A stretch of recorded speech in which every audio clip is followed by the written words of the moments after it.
আজকে চলুন বানিয়ে নেওয়া যাক খুবই টেস্টি চিকেন পোলাও।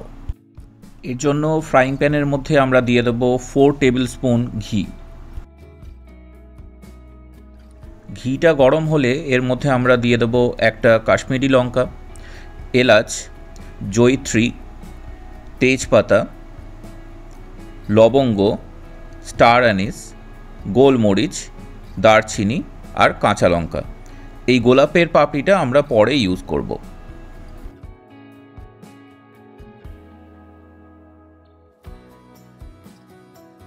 এগুলোকে 10 সেকেন্ডের জন্য লো ফ্লেমে ভেজে নিন।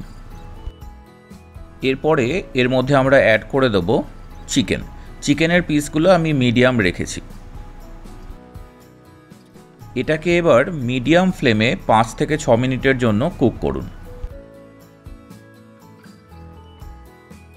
এরপর এর মধ্যে দিয়ে দিন নুন, এটা আপনাদের স্বাদ মতো আপনারা ব্যবহার করবেন। তারপরে এগেন এটাকে আবার 2 থেকে 3 মিনিটের জন্য মিডিয়াম ফ্লেমে এরকমভাবে ফ্রাই করে নিন। যখন একটু জলটা বেরিয়ে আসবে তখন আমরা এর মধ্যে দিয়ে দেবো পেঁয়াজ বাটা। আমি এখানে একটা মিডিয়াম সাইজের পেঁয়াজকে বেটে নিয়েছি। এটাকে এরপরে 5 মিনিটের জন্য এরকমভাবে কুক করতে থাকুন মিডিয়াম ফ্লেমে।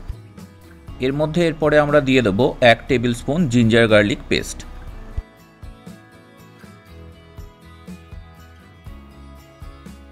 এটাকে আবারও 2 মিনিটের জন্য মিডিয়াম ফ্লেমে আমরা ফ্রাই করে নেব। এর মধ্যে আমি দিয়ে দেব 2 টিস্পুন সুগার, আর দিয়ে দেব ধনে গুঁড়ো আর পোলাও মশলা। এটা আপনারা মার্কেটে পেয়ে যাবেন।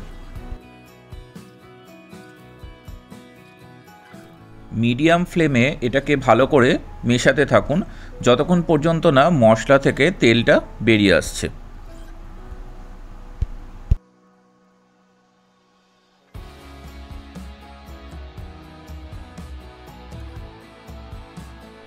এরপর এটাকে এরকমভাবে ভালো করে মিশিয়ে এর মধ্যে আমরা অ্যাড করে দেব বাসমতি রাইস।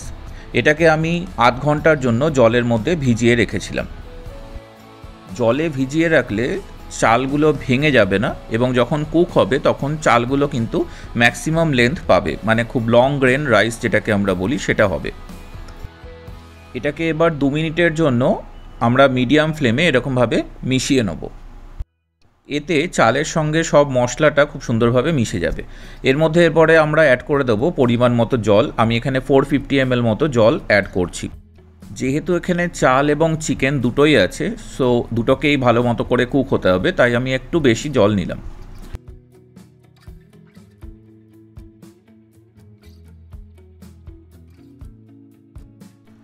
এটাকে এবার ভালো করে এরকম মিশিয়ে নেওয়ার পরে আমি জাস্ট আর একটু জল অ্যাড করে দিলাম। আপনাদের খেয়াল রাখতে হবে যে চাল থেকে জলের লেভেলটা যেন 2.5 থেকে 3 সেন্টিমিটার মতো উপরে থাকে। এরপরে আমি অ্যাড করে দিলাম কেওড়া ওয়াটার আর রোজ ওয়াটার, যার পরিমাণগুলো আপনারা স্ক্রিনে দেখতে পাচ্ছেন। এর মধ্যে এবার আমি অ্যাড করে দিলাম ড্রাই ধনে পাতা। আপনাদের কাছে না থাকলে আপনারা এমনি নর্মাল ধনে পাতাও ইউজ করতে পারেন।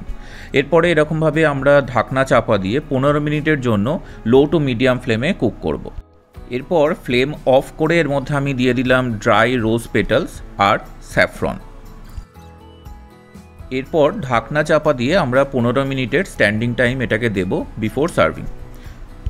তো আজকের ভিডিওটা আপনাদের কেমন লাগলো আমাকে প্লিজ কমেন্ট করে জানান। যদি ভালো লেগে থাকে তাহলে প্লিজ শেয়ার করুন, আমার চ্যানেলটা সাবস্ক্রাইব করুন আর পাশের বেল আইকনটা প্রেস করে দিন। Thank you.